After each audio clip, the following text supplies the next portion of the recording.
Inilah 10 keutamaan membaca surah Al-Insyirah. Yang subscribe semoga mendapat pahala, amin. Pertama, memberi kekayaan jika dibaca 40 kali setelah sholat fardu. Kedua, mempermudah mendapatkan pekerjaan dengan rutin membacanya.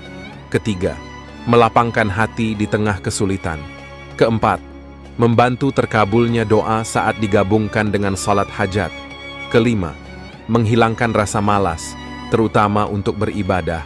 Keenam, memudahkan segala urusan dan membuka pintu rezeki. Ketujuh, menghilangkan kesulitan yang sedang dihadapi. Kedelapan, membuka pintu rezeki yang tak terduga. Kesembilan, dicukupkan kebutuhan jika dibaca 40 kali selama 7 hari berturut-turut. Kesepuluh, sebagai penghibur Rasulullah SAW di masa sulit, amalkan surah Al-Insyirah setiap hari dan rasakan keberkahannya.